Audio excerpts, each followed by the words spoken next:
निमित्त पहिले प्रथम तर सगळ्यांना बाबासाहेबांच्या जयंतीनिमित्त शुभेच्छा देते. हा दिवस खूप महत्वाचा आपल्या सगळ्यांसाठी आणि बाबासाहेबांचे विचार ते आपल्या आयुष्यात हे जन्मालापासून ते शेवटपर्यंत असायला पाहिजे. ते केवळ जयंतीपुरती नाही. हा संदेश बाबासाहेबांनी दिलेला आज खरं तर बाबासाहेबांची जास्तच आठवण येते आणि त्यांचे विचार आज जास्त लागू आहेत. कारण का आज कुठेतरी या देशाला च्या लोकशाहीला खूप मोठा खतरा निर्माण झालाय. संविधानाला खूप मोठा खतरा निर्माण झालाय. संविधान बदलण्याच्या गोष्टी हे सत्ताधारी भाजपकडून होत आहेत. बाबासाहेबांना न मानणाऱ्या गोष्टी या ठिकाणी सत्ताधाऱ्यांकडून होत आहेत. लोकशाही चा अंत कुठेतरी होताना दिसत आहे आणि मला असं वाटतं हीच ती वेळ आहे की आपल्याला त्यावेळेस स्वातंत्र्य लढाईमध्ये लढायची चा चान्स आपल्याला कोणालाच भेटला नाही. पण ही ती दुसरी लढाई आहे जी आपल्याला लढायची आहे आणि आत्ताच संघर्ष करणं, आत्ताच संघटित होणं हे गरजेचं आहे.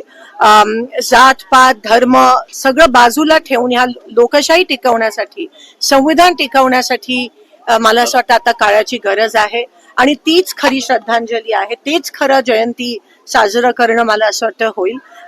दर दिवशी रोज मला असं वाटतं उठल्यावर बाबासाहेबांचे विचार आणि संविधान जपण्याचा जे वचन आहे ते आपण घेणं महत्वाचं आहे.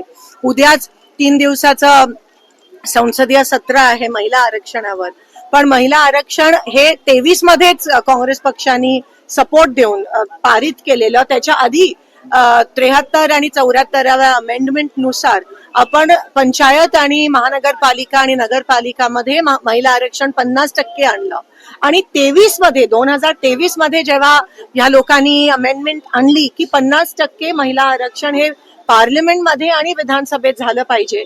तर आज 30 महिने झाले. 30 महिन्यानंतर त्यांना जाग आली आणि आता नेमका इलेक्शन असताना त्यांनी ही घोषणा केली. तरी महिला आरक्षणाचं अमेंडमेंट ऑलरेडी पारित झाली आहे. हे त्यांना डिलिमिटेशन त्या ठिकाणी आणायचं आहे, सेन्सेस त्या ठिकाणी आणायचं आहे आणि हे किती असंविधानिक आहे. कारण का डिलिमिटेशन होण्याच्या आधी सेन्सेस होणं गरजेचं आहे. म्हणून एकंदरीत हे ज्वलंत उदाहरण आहे किती असंविधानिक हे काम करतायत आणि ऑपोजिशनला न घेता खरं तर हे अशी बिलं पारित होण्याच्या आधी पूर्ण देशभरात एक चर्चा झाली पाहिजे. पण चर्चा होत नाहीये. मोदीजी एकच ओपेड घेत आहेत. संमेलन एकतर्फी सगळं चाललंय. एकतर्फी जेव्हा होते तेव्हा लोकतंत्र नसतं. जेव्हा संवाद होतो त्यालाच लोकतंत्र म्हणत असतात.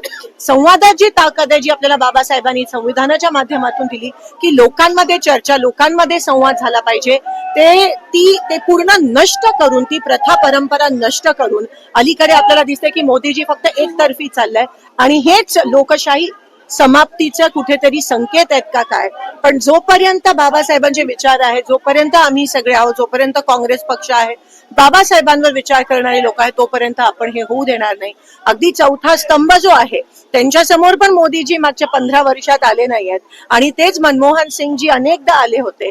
ह्याच्यावरूनच कळतं की कसं लोकशाहीचा अपमान आणि संविधानचा अपमान हा मोदीजी आणि भाजपकडून वारंवार होत आहे. राज ठाकरेंनी एक ट्विट केलंय, फक्त जयंती निमित्त एकंदरीत तुम्हाला त्यापुरती जे करायचंय ते करा, पण वर्षभर मग त्यांचा विसर नाही पडायला पाहिजे.